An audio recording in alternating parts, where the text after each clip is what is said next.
Selamat malam pemirsa, senang sekali saya Balkis Manisang menjumpai Anda lagi di program Perempuan Bicara. Mudah-mudahan Anda semua dalam keadaan sehat. Dan sedikit tadi kalau lihat Anda di awal ya, cuplikan di awal, bagaimana isu presidential threshold atau ambang batas pencalonan presiden.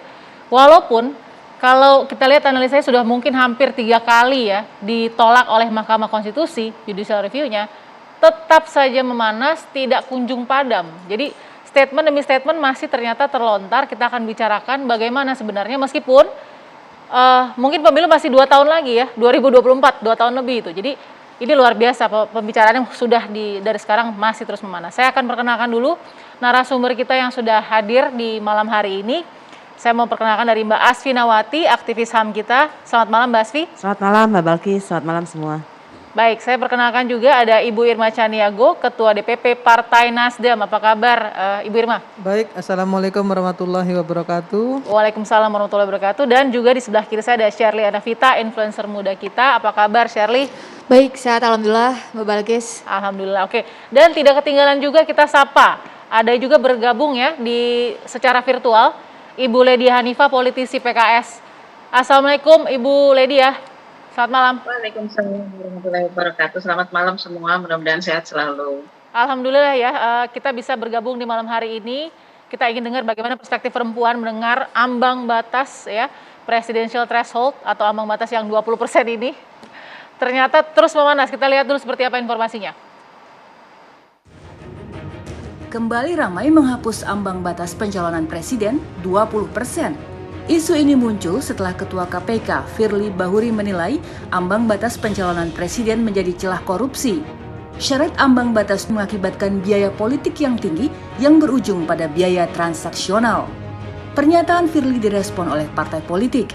Ada yang menolak, tetap mempertahankan, dan bahkan ada partai politik yang justru ingin menambah ambang batas pencalonan presiden.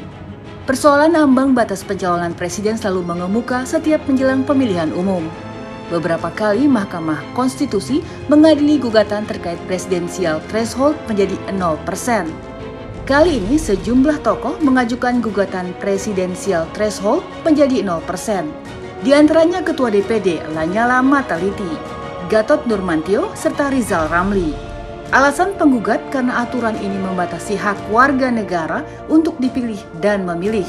Selain itu ada unsur ketidakadilan terutama bagi partai politik yang baru berdiri.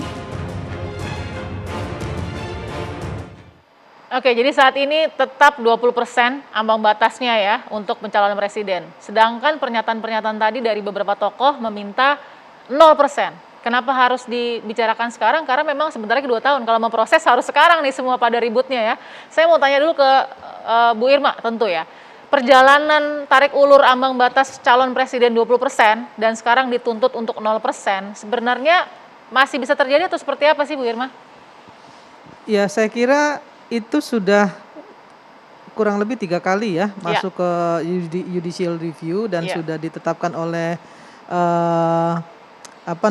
MK bahwa keputusannya final and binding. Artinya itu sudah nggak usah lagi diganggu gugat, nggak usah direpot lagi lah ngurusin soal itu. Karena itu sudah jelas ya keputusannya mengikat ya, final and mengikat. Jadi menurut saya yang perlu digarisbawahi dari saya boleh pernyataan Pak Firly terkait masalah mahar politik, kemudian politik uang dan lain sebagainya yang menjadi celah ya dalam pemilihan presiden, saya kira itu terlalu absurd ya, karena untuk di pemilihan presiden money politik itu relatif kecil sekali, karena biasanya mereka bagi-bagi kursi gitu ya, bukan bagi-bagi uang, kecuali di pileg dan pilkada. Saya rasa itu masih relevan. Tapi kalau untuk presidensial threshold saya kira enggak. Jadi udah final kalau buat Bu Irma ya? Bagi saya final. Kita lihat pernyataan lengkapnya dari Ketua KPK Firly Bahuri ya, soal ambang batas pencalonan presiden. Kita lihat, ini dia. Pada konteks ini, maka saya berpendapat bahwa jika presidential threshold 0% bisa membuat mahar politik parpol hilang dan biaya kampanye murah sehingga pejabat terpilih lebih leluasa bekerja dengan baik. Nah, ini yang sebenarnya digaungkan oleh Pak Firly. Jadi ada konteks soal tadi ya, mahar politik tadi.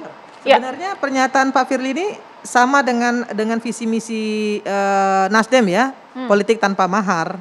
Itu kita setuju. Tapi itu menurut saya lebih kepada pilkada dan pileg. Tapi untuk presidensial, untuk pilpres saya kira kecil lah kemungkinan untuk ada money politik. Kecil tapi ada kemungkinan. Ada kemungkinan. Oke, jadi lebih kepada bagi-bagi kursi yang lain ya. Oke, saya mau tanya dulu ke Mbak Asfi. Mbak Asfi membaca ini ternyata kan terbelah nih ya. Walaupun secara hitung-hitungan memang salah satunya mungkin PDIP 20% sudah pasti, yang lain harus koalisi kalau mau menyampai ambang batas. Menurut Anda pernyataan Pak Firly dulu deh Mbak Asfi, apa sih diartikan seperti apa sih? Ya itu adalah kenyataan ya, kenyataan yang sulit dibantah bahwa setidak-tidaknya kalau ada orang ingin menjadi calon presiden, dari pernyataan orang-orang yang mencoba jadi calon presiden dari partai, dia harus bagi-bagi sesuatu. Tadi Bu Irma bilang kursi itu lebih berbahaya dari uang. Iya kan? Karena pertama bukan orang yang berkompeten, yang kompeten yang akan menduduki kursi itu. Dan yang kedua, orang-orang yang ditunjuk sebagai wakil partai politik ini tidak menjamin dia tidak kemudian melakukan yang dinamakan state captured corruption. Jadi dia membuat undang-undang untuk kepentingan pribadinya. Itu kan yang kita lihat dalam Omnibus Law Cipta Kerja.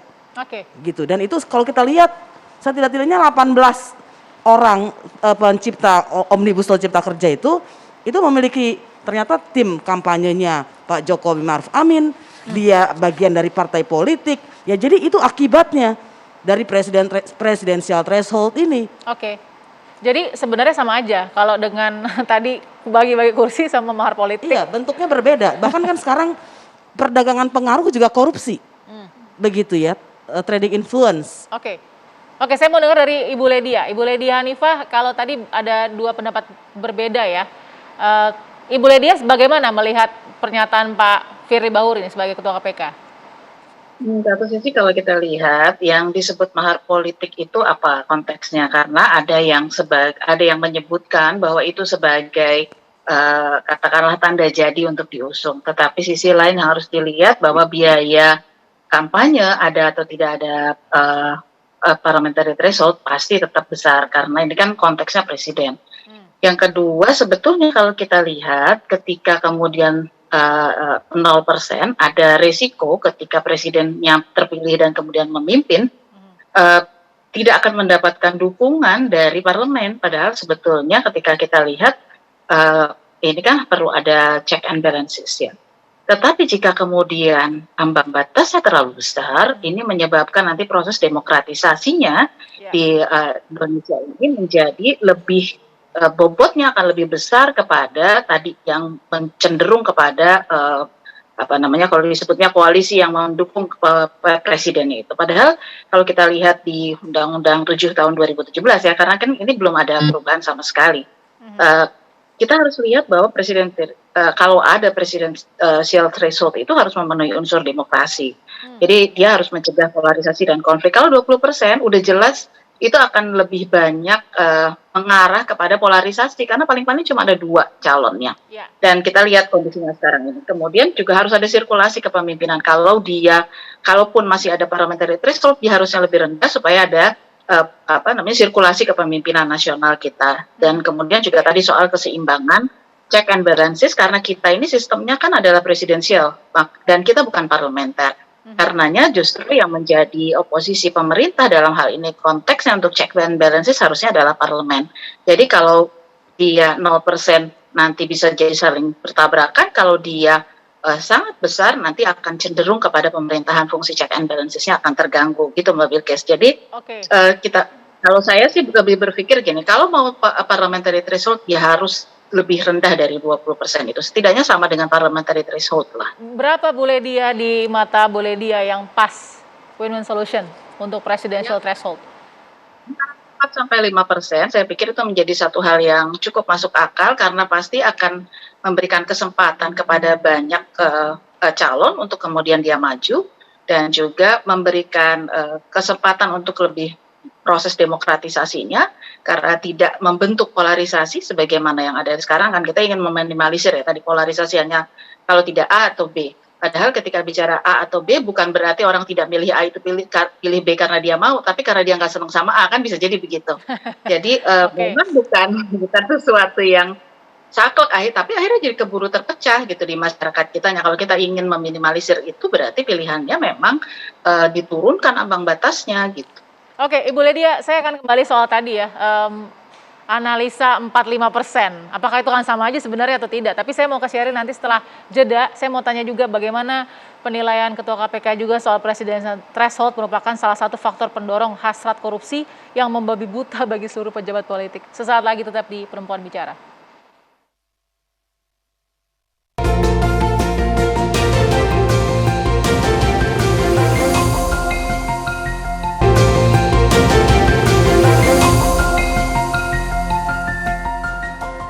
Pemirsa, terima kasih masih bersama kami di Perempuan Bicara. Saya juga masih dengan Shirley, Bu Irma, Mbak Asfi, dan juga Ibu Ledia ya, yang bergabung secara virtual. Nah, pertanyaan saya juga harus kita lihat juga nih, pernyataan-pernyataan dari beberapa partai politik ya, soal tarik ulur presidential threshold ini. Saya mau lihat juga nih, seperti apa suara dari beberapa partai. Mari kita lihat satu-satu. Ini dari Hidayat Nur Wahid ya. Presidential threshold banyak, oke, bisa dibaca presidential threshold. Ini beberapa diantaranya juga ada dari PDIP ya. Undang-undang pemilu sudah final. Jadi tegas 20% adalah final answer-nya. Dari Pak Gatot Nurmantio juga 20% dihapus, Demokrat rakyat berhak dapat banyak pilihan capres. Itu suaranya Pak Gatot. Jadi maunya 0% ya. Tentu di sini. Oke, next kita lihat dari PKS. Maksimal 10% bisa munculkan capres alternatif. Nah, beda nih angkanya sama Bu Ledia tadi 4-5% ya. Oke, baik. Lalu kemudian dari Golkar juga katakan presidential threshold 20% harus tetap ada. Oke, itu beberapa ya. Saya mau tanya ke Shirley dulu. Melihat perbedaan, bahkan parpol juga pasti beda-beda ya. Mereka punya, terlepas dari apa motif dari pernyataan Pak Firly sebagai Ketua KPK, itu kan nanti akan dibuktikan kan, apa yang dikatakan bahwa nggak boleh ada mahar politik dan lain-lain. Tapi sebagai aktivis muda, influencer muda, melihatnya sebenarnya penting nggak sih untuk daripada kita retorikanya nanti gitu ya, penting sistemnya dulu nih gimana gitu. Gimana, Syar? Ya, terlepas dari semua pro kontra yang terjadi, ada yang setuju, ada yang tidak setuju, mau sampai 0%, atau mungkin di tengah-tengah begitu, Mbak Balkis. Setidaknya dari semua dinamika yang terjadi, ada 4 poin utama yang ingin saya sampaikan. Pertama adalah tentang sistem demokrasi yang ada di Indonesia kita ini, bahwa sulit rasanya kita menyebut bahwa kita hidup di negara demokrasi kalau melihat peluang atau opportunity, kesempatan untuk memunculkan pemimpin-pemimpin alternatif itu semakin kecil, atau mengajukan bahkan dalam hal ini publik untuk memilih calon-calon yang disukai atau yang dipercaya pun kesempatannya semakin sedikit. Sulit rasanya kita bilang bahwa ya kita bangga hidup di negara demokrasi. Yang kedua, bahwa presidential threshold atau PT ini sebetulnya baik langsung maupun tidak langsung membuat hanya calon-calon yang disetujui oleh pemodal saja yang bisa maju, yang bisa bertarung, karena bisa dikatakan sangat tidak mungkin seorang calon atau calon itu bisa memodali pencalonannya sendiri. Sulit, mungkin ada tapi sangat sulit untuk bisa ditemukan. Jadi dari kekuatan media sosial nggak cukup ya? Nggak cukup. Ini harus jelas mulai dari mana. Tapi kalau dia tiap hari viral nggak cukup juga? Nanti mungkin Bunda bisa ngomong lah tentang langsung itu ya. nih. Okay, tapi baik. Jelas Mbak Balkis, Ya. poin kedua tadi mau nggak mau harus kita tarik bahwa ini erat kaitannya dengan KKN. Dan ini yang membuat anak muda jadi apatis melihat politik, melihat dinamika sosial yang terjadi. Dan justru sistem ini membuat lubang KKN itu, atau sistem ini akan menyisakan peluang terjadinya KKN atau korupsi, kolusi nepotisme ke depan itu akan semakin besar. Berarti setuju apa dikatakan Ketua KPK ya? Ya, artinya kenapa? Karena harus kita akui bahwa ada persetujuan yang harus dikembalikan, ada jasa yang harus dibalas mau nggak mau. Iya. Nah, ini kan artinya ya sebuah transaksi yang kita lihat dari luar adalah transaksi. Kalau kepentingannya adalah untuk rakyat ya nggak apa-apa. Bagaimana kalau kepentingannya adalah untuk kepentingan individu seperti yang tadi Mbak Asfi sampaikan. Ya. Dan poin keempat sekaligus yang terakhir adalah kualitas kualitas dari calon pemimpin yang akan disajikan itu yang akan nanti dipertanyakan atau sulit untuk bisa dipertanggungjawabkan. Meskipun ini kita bisa diskusi lagi terkait ini, terlebih dalam hal ini dengan segala hormat, dalam hal ini saya sampaikan sistem kepartaian kita sekarang yang mohon maaf lebih mengarah dan semakin menuju kepada pengelolaan perusahaan, di mana siapa komisarisnya, siapa pemegang sahamnya, maka dia yang punya kuasa lebih untuk menentukan siapa direkturnya, kebijakan apa yang akan diambil, dan lain-lain. Dan Indonesia, negara kita tercinta, saya pikir harus keluar dari kubangan seperti ini. Oke, tapi frankly speaking, dari semua opsi-opsi alternatif nama-nama di bursa kepresidenan yang udah warawiri di survei, itu menunjukkan demokrasi kita nggak? Ya ini kan survei ya, kalau survei siapa saja bisa, begitu kan ya Bunda? Siapa saja bisa. Dan tapi kamu yakin 70%-nya akan selesai? Ya pada akhirnya kita bisa melihat sejarah, kan paling banyak adalah 5. Paling banyak, paling itu banyak sekali. Kan? Artinya begini, kalaupun ada yang berani memajukan atau berani maju begitu, pada akhirnya ini akan seleksi alam akan membuat satu persatu tersisi, dan pada akhirnya publik akan melihat, oh ternyata yang layak itu hanya sekian. Dan sejauh ini kan sejarah menunjukkan juga tidak sampai sekian banyak begitu. Oke, pertanyaan saya langsung ke Bu Irma. Bu Irma, berarti ini tantangannya seleksi alam demokrasi yang seperti apa yang dimunculkan dari sebuah standar presidential threshold kita? Iya, saya kira begini, kalau misalnya kita bicara setiap warga negara Indonesia berhak memilih dan dipilih, itu undang-undang. Ya, menyatakan hal seperti itu. Tapi pernah nggak sih kita berpikir bahwa karena merasa berhak dipilih dan memilih, kemudian semua orang boleh mencalonkan diri menjadi presiden. Terus tolok ukurnya apa? Standarnya apa? Pantas tidak pantas dia mencalonkan dirinya apa? Oke. Itu yang pertama. Dan yang kedua, money politik ini lebih jadi gini. Mau pilpres, mau pileg, mau pilkada, sebenarnya kuncinya adalah regulasi.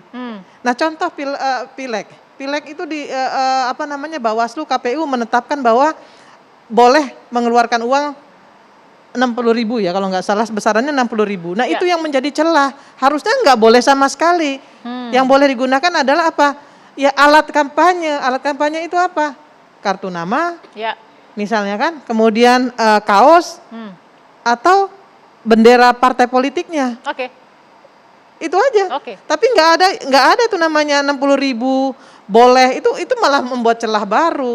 Nah inilah yang sebenarnya menjadi masalah ini, Balkis. Makanya mau presiden PP-nya berapapun, kalau masyarakat kita masih wani piro, nggak akan selesai kasus ini. Wani piro ada masih tetap akan ada money politik, tapi mau kan 0% sekalipun. Ilmu ekonomi ada supply, ada demand. Kalau nggak ada supply, nggak ada demand. Makanya saya bilang tadi, saya nih sebagai calon anggota DPR RI, ya, kalau saya buka terang-terangan deh, mau jadi calon anggota DPR RI itu kalau nggak punya modal 3 miliar, 5 miliar nggak akan jadi. Masyarakat nggak akan pilih kok kalau kita nggak kasih uang. Itu fakta. Nah makanya regulasinya harus dirubah. Masyarakat nggak akan pilih kalau kita nggak punya uang? Nggak bakal dipilih. Setuju nggak nih Mbak? Masyarakat tuh nggak akan pilih loh kalau nggak punya uang. Itu fakta, karena saya calon loh. Dan itu saya alami. Maka kemudian yang harus dirubah adalah regulasinya. Bawaslu sebagai pengawas pemilu ya harus benar-benar bertugas dan berfungsi untuk mengawasi. Kan ini nggak terjadi. Ada pintu dan celah di situ. Gimana Mbak Asy, sepakat nggak? Iya, jadi presidensial threshold ini kan cuma satu borok demokrasi kita. Dan itu semua yang dikatakan oleh Mbak Shirley ini benar sekali. Dan sebetulnya dengan ucapan seperti tadi, dengan pemikiran seperti tadi, Mbak Shirley ini pas menjadi ketua DPR. Tapi dia nggak menjadi ketua DPR-nya orang lain. Gitu kan? Kenapa? Ya karena sistem politik kita. Dan saya sudah ketemu banyak sekali orang seperti Mbak Shirley, muda, pemikirannya dalam, artikulasinya baik, dan mereka semua nggak bisa duduk di kursi DPR, apalagi dicalonkan menjadi menjadi presiden. Ya ini semua sebetulnya adalah borok demokrasi Indonesia yang hanya akan menguntungkan oligarki. 55% dari anggota DPR adalah pengusaha. Ya, ini karena sistem politik kita. Dan sedangkan Undang-Undang Dasar mengatakan setiap orang punya persamaan kedudukannya dalam hukum dan pemerintahan. Kan partai politik cuma bilang undang-undang harga mati. Padahal undang-undang dia yang bikin. Ya terang aja harga mati buat dia, dan seakan-akan ini zaman Orde Baru, kita bisa dibohongin. Bahwa kalau harga mati, ya harga mati. Kan sudah ada MK. Di luar ada banyak masalah di MK ya. Tapi pernyataan itu saja sudah menunjukkan kualitas seperti apa anggota DPR kita, yaitu orang yang nggak baca undang-undang dasar atau yang berpendapat sesuai kepentingannya. Gitu. Oke, saya langsung ke Ibu Ledia. Ibu Ledia mendengar ya, mudah-mudahan tadi secara komprehensif ya penjelasan dari beberapa narasumber kita. Jadi tolak ukurnya apa? Bahasanya tolak ukurnya apa kalau seseorang itu bagus, apalagi yang tidak memiliki tiket untuk menjadi calon presiden. Tolak ukur kita tuh apa? Dan tadi penting sekali itu ya Mbak Asfi bilang ya, paling tidak ya, jangan sampai itu karena harga mati dia sendiri yang bikin gitu ya. Gimana Bu Ledia? Jadi kan kalau kita lihat bahwa sesungguhnya peserta pemilu itu adalah partai politik ya, kalau kita lihat pemilu legislatif dalam hal ini. Dan kemudian ketika didiskusikan bagaimana kita membangun sebuah sistem pemerintahan yang memerlukan check and balances terlepas dari kelebihan dan kekurangan orang-orangnya, ya, sebagaimana tadi Mbak Asfi bilang, tetap saja harus ada proses itu, proses yang mengukuhkan check and balances. Dan ketika bicara soal pengukuhan check and balances itu tentu ada yang mendukung si presidennya, ada yang tidak ya. Dalam proses kita, tentu kita tetap harus memikirkan bagaimana memberikan kesempatan yang lebih luas kepada masyarakat Indonesia dalam hal ini. Bisa saja dia tidak berasal dari partai politik, kan, tetapi dia didukung oleh sejumlah partai politik misalnya. Siapa tahu nih nanti ada yang mendukung Shirley untuk jadi presiden misalnya dari sekian banyak partai. Tapi kalau harus 20% agak sulit, karena apa? Karena pasti hanya akan membentuk sekitar dua atau tiga saja calon-calonnya. Padahal kita kan memerlukan adanya alternatif-alternatif agar kemudian masyarakat bisa memilih dengan berbagai berbagai kelebihan dan kekurangannya itu. Tapi ini sebagian dari sebuah proses demokratisasi gitu. Jadi kalau kita mau bicara pilih kualitas, harusnya sih kualifikasi itu dikuncinya di undang-undang memang. Sebagai syarat ya, sebagai syarat, dan kemudian teknisnya itu nanti di peraturan KPU-nya biasanya seperti itu. Tinggal nanti siapa yang akan mencalonkan itu, kemampuan seseorang itu untuk menggalang bagaimana kemudian mereka bisa menggalang koalisi agar nanti ketika dia memimpin dia punya backup juga dong, harus ada gitu. Oke. Bu Ledia, secara cepat saya mau check and balances ke Bu Ledia nih. Tadi kan Bu Irma bilang ya, kita realitas saja nih di lapangan ya gitu ya. Sebagai anggota DPR, benar nggak sih harus punya at least 3-4 miliar nih karena masyarakatnya quote-unquote wani piro gitu. Gimana Bu Ledia, sepakat atau tidak? Saya ini udah 3 periode. Periode pertama saya nggak sampai segitu. Periode kedua karena saya tahu bahwa tidak bisa nabung sebesar itu, maka yang dilakukan adalah selama 5 tahun ya terus tetap memaintain terus menerus. Nah, itu kalau nggak memaintain terus menerus, memang jadi biayanya jadi sangat besar, dan kita perlu memberikan edukasi politik memang kepada masyarakat. Karena kalau tidak begitu memang akan jadi sangat berat. Nah, ini PR besar kita semua sih sebetulnya, PR besar partai politik untuk melakukan edukasi itu juga gitu. Tapi besar ya Bu, tidak sebesar itu tapi besar ya Bu Ledia? Ya, dari ongkosnya aja ya. Jadi kita nggak bicara ngasih, dari ongkos kitanya aja udah gede banget untuk ongkos untuk melakukan kampanye, datang ke masyarakat dan segala macam. Tapi saya padahal dekat loh. Tapi itu tetap gede ya Bu ya, walaupun dekat. Oke. Baik, kita akan lanjut. Baik, kita akan lanjut sesaat lagi ya dengan analisa bagaimana nih minus plus dari 0% dan 20% atau yang tengah-tengahnya ya. Sesaat lagi tetap di Perempuan Bicara.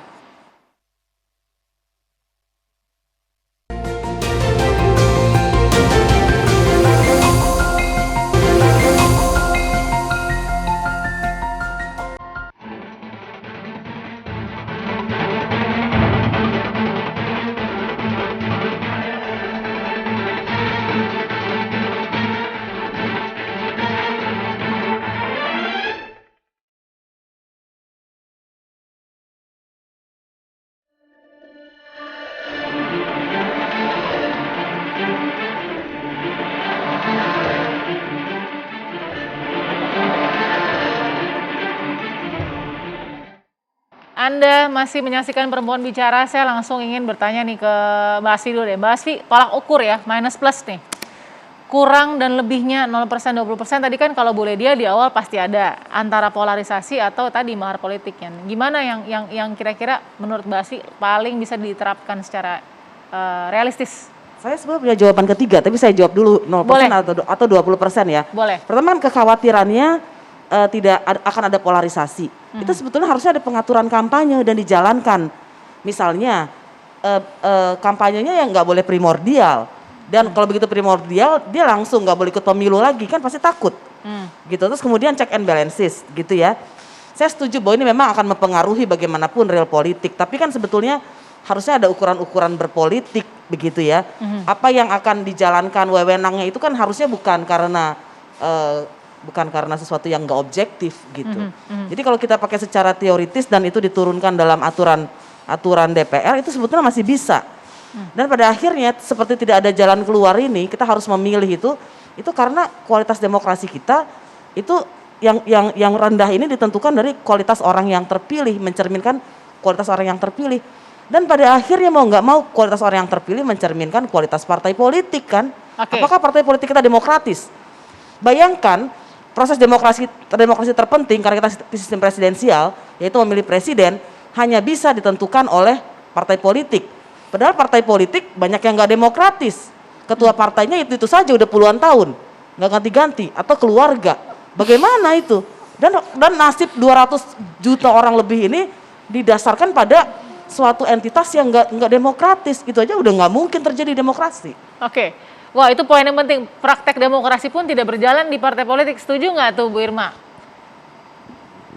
Ya, itu pendapat Asfi seperti itu ya. Tapi bagi kami perwakilan dari partai politik, tentu partai politik juga mewakili suara rakyat. Itu karena itulah kemudian ada yang namanya parliamentarian threshold. Nah, ada yang menyatakan seperti ini, bahwa partai baru tidak memiliki hak untuk bisa mencalonkan presiden. Itu merugikan. Kan ada yang menyatakan seperti itu. Misalnya Refli bilang seperti itu. Tapi perlu digarisbawahi juga bahwa untuk bisa mencalonkan seseorang menjadi calon presiden, partai politik ini bisa mencalonkan seseorang untuk calon presiden, ya kan dia harus dipercaya oleh rakyat dulu. Nah, kepercayaan rakyat itu kan saat ini didapat melalui elektabilitas. Ya, suara yang diperoleh dalam pemilu. Nah, maka kemudian memang harus ikut pemilu dulu, dipercaya dulu sama rakyat. Nah, standarnya adalah elektabilitas. Yang sekarang ini kan seperti itu. Kalau dari Bu Irma bukannya kepercayaannya tergantung uang yang diberikan, Bu? Gimana Bu Irma? Ya, saya nggak bisa menafikan apa yang disampaikan Asbi tadi. Berkali-kali saya sampaikan kan bahwa semuanya punya ongkos politik. Bahkan Mbak Ledia tadi bilang juga kan, kalau dihitung dari awal sampai akhir itu besar sekali. Itu baru pileg loh, ya kan? Belum pilkada, belum pilpres. Jadi menurut saya kalau kita mau memperbaiki ya regulasinya juga diperbaiki. Kemudian seperti yang anak saya ini, Sherly bilang tadi, ya bahwa pendidikan politik untuk publik itu juga perlu. Kalau itu nggak dilakukan secara sistematis, gitu ya nggak akan pernah berubah. Sherly, minus plus tadi ya. Kalau gini, kita kan butuh elektabilitas. Kita harus tahu nih orang ini dikenal sama masyarakat agar bisa dipilih.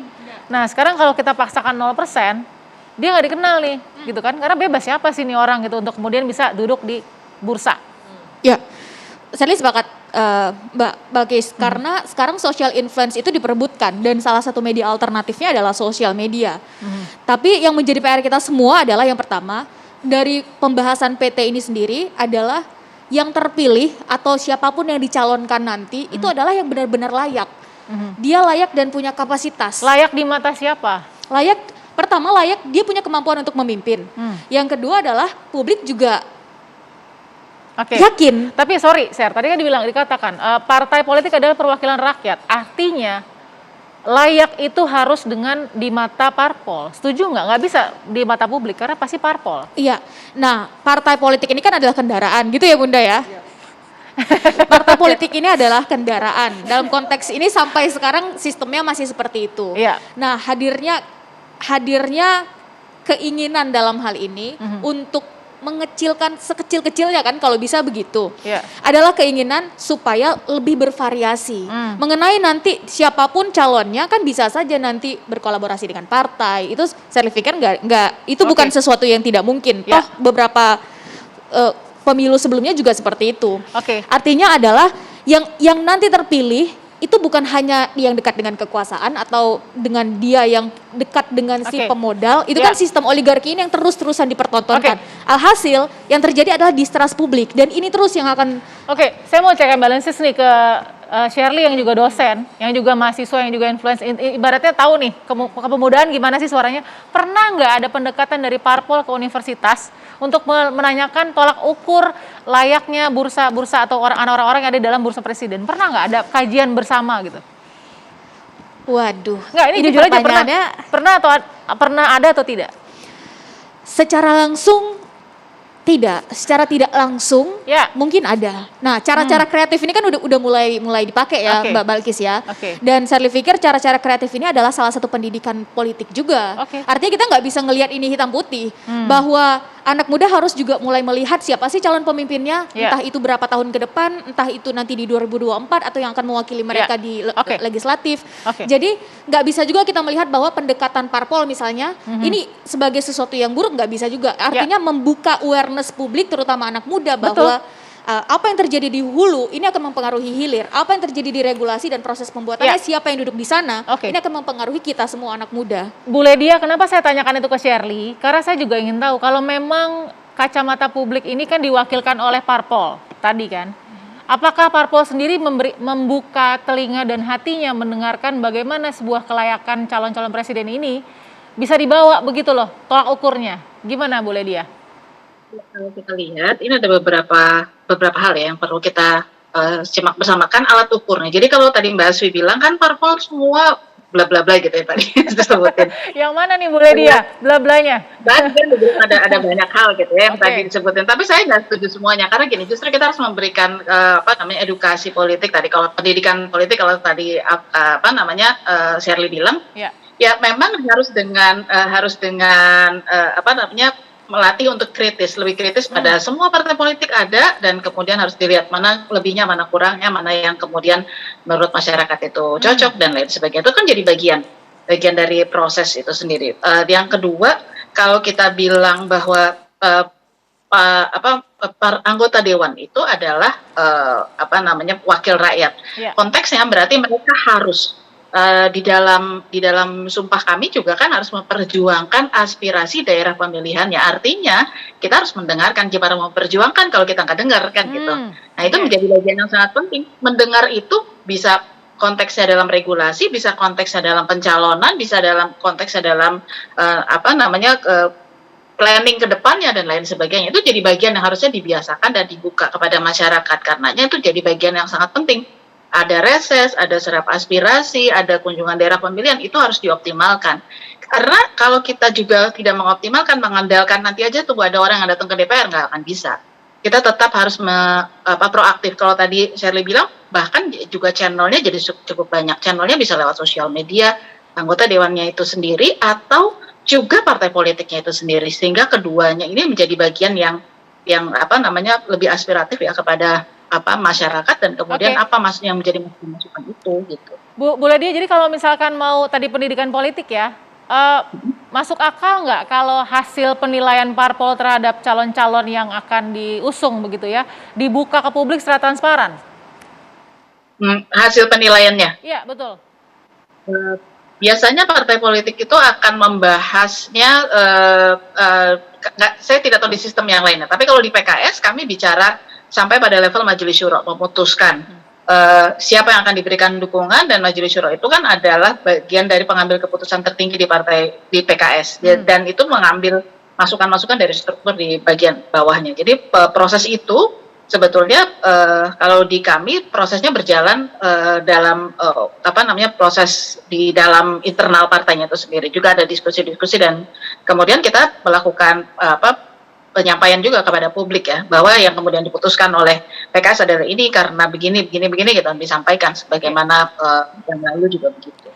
Saya akan tanya sesaat lagi setelah jeda kepada Mbak Asfi, apakah cukup semua penilaian-penilaian parpol itu yang dilakukan di dalam internalnya untuk memuaskan harapan ekspektasi publik? Sesaat lagi tetap di Perempuan Bicara.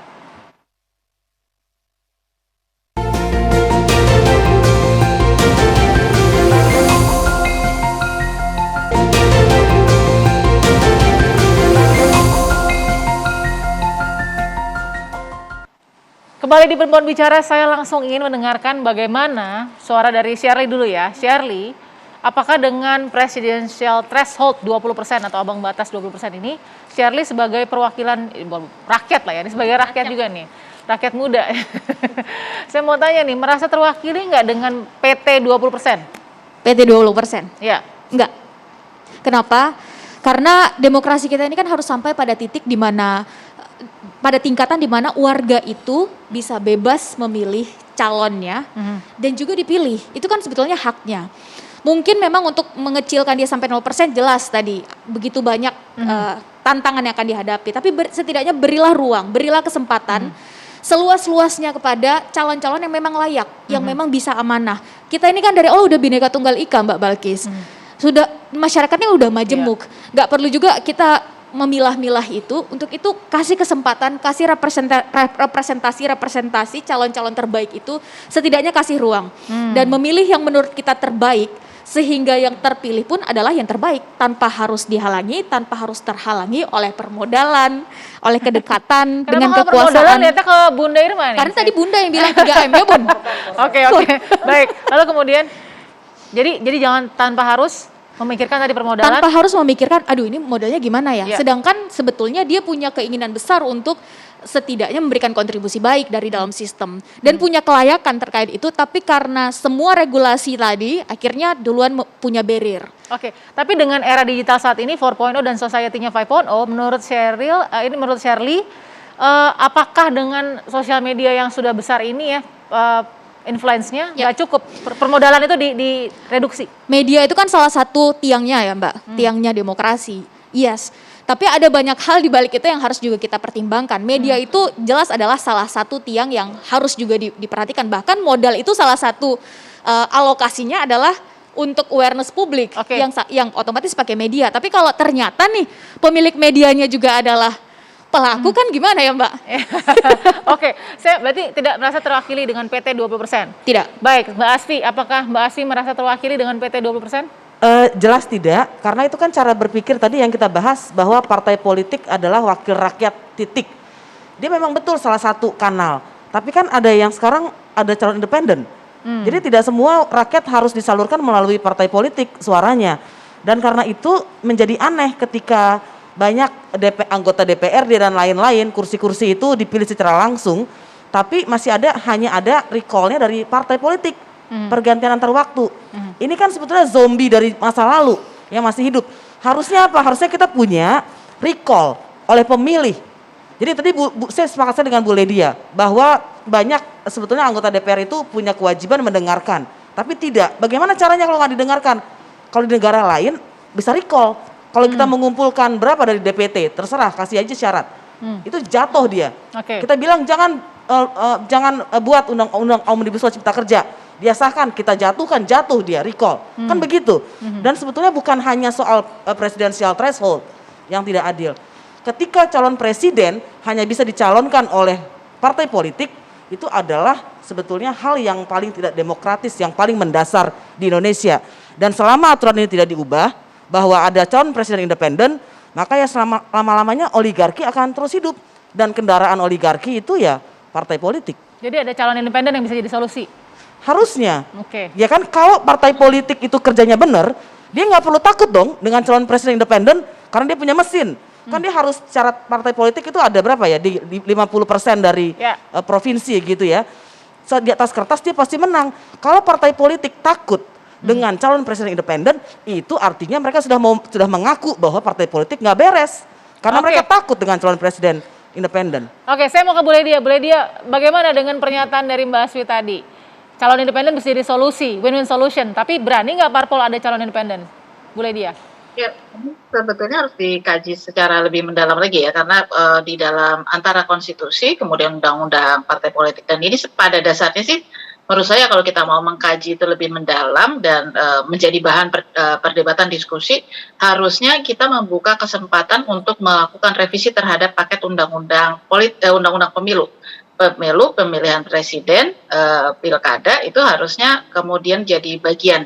Yang kemarin wacananya kan sebetulnya direncanakan untuk diubah secara bersamaan, tetapi kemudian tidak jadi. Nah, sebenarnya ini bisa menjadi bagian dari perdebatan dan diskusi untuk kemudian menjadikan regulasinya memungkinkan atau tidak dengan dengan kajian-kajian yang lebih mendalam. Pertanyaan Jadi saya, ya pertanyaan saya Bu Ledia, artinya perdebatan ini setuju bahwa calon independen bisa menjadi solusi agar rakyat merasa terwakilkan atau tidak?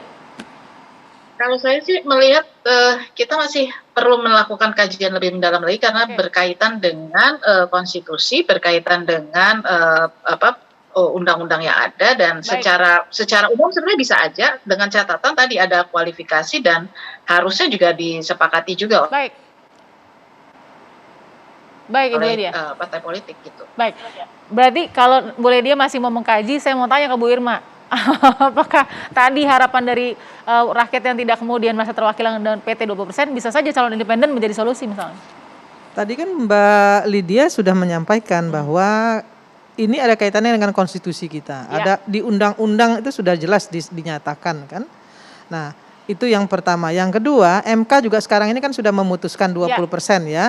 Nah, untuk bisa mewakili suara rakyat, Nasdem melakukan konvensi.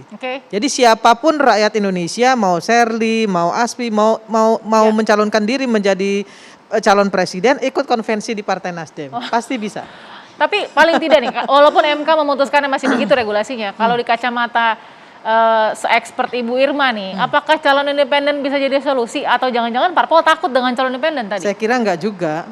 Parpol bukan soal takut atau tidak takut, tapi hari ini kita sama-sama tahu bahwa konstitusi kita tidak menyatakan seperti itu. Jadi tidak ada di dalam konstitusi kita calon independen.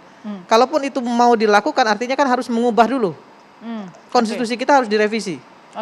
Nah, tapi kalau berubah, kalau misalkan ini kita masih punya 2 tahun, kita nggak tahu ya apa yang bisa terjadi dalam 2 tahun. Kalau bisa berubah, kira-kira? Ongkos politik independen itu lebih besar loh. Ngumpulin KTP aja berapa duit tuh? 1 KTP gocap.